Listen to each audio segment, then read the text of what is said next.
ఇడ్లీ పిండి, దోశ పిండిని ఎక్కువ కష్టపడకుండా ఈజీగా ఏ విధంగా గ్రైండ్ చేసుకోవాలనేది తెలుసుకుందాము.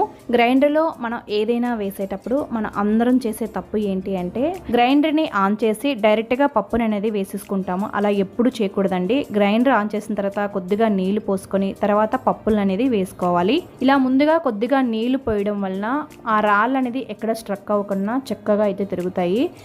ఫ్రీగా రాళ్ళు అనేది తిరగడం వలన గ్రైండర్ అనేది ఎక్కువ కాలం రిపేర్ రాకుండా ఉంటుంది. ఇంకా రెండవ తప్పు, మనం గ్రైండర్ కొనేటప్పుడు ఇలాంటి ఒక ప్లాస్టిక్ స్పూన్ లాంటిది ఇస్తాడు. ఆ ప్లాస్టిక్ స్పూన్తోనే మనం గ్రైండర్ తిరిగేటప్పుడు ఆ ఎడ్జ్లో ఉన్న పప్పునైనా రాళ్ళ మధ్యలో ఏమైనా పప్పు ఉంటే తీయడానికి ఉపయోగిస్తూ ఉంటాము. ఇలాంటి ప్లాస్టిక్ స్పూన్ అనేది వాడడం అస్సలు మంచిది కాదండి. ఎందుకు అంటే వాడు ఇచ్చింది ప్లాస్టిక్ కాబట్టి మనం గ్రైండర్ తిరుగుతున్నప్పుడు ఆ రాళ్ళ మధ్యలో పెట్టిన ఆ గిన్నెకి ఏమైనా టచ్ అయినా సరే ఆ ప్లాస్టిక్ అనేది అరిగిపోయి ఆ పిండిలో కలిసిపోతుంది.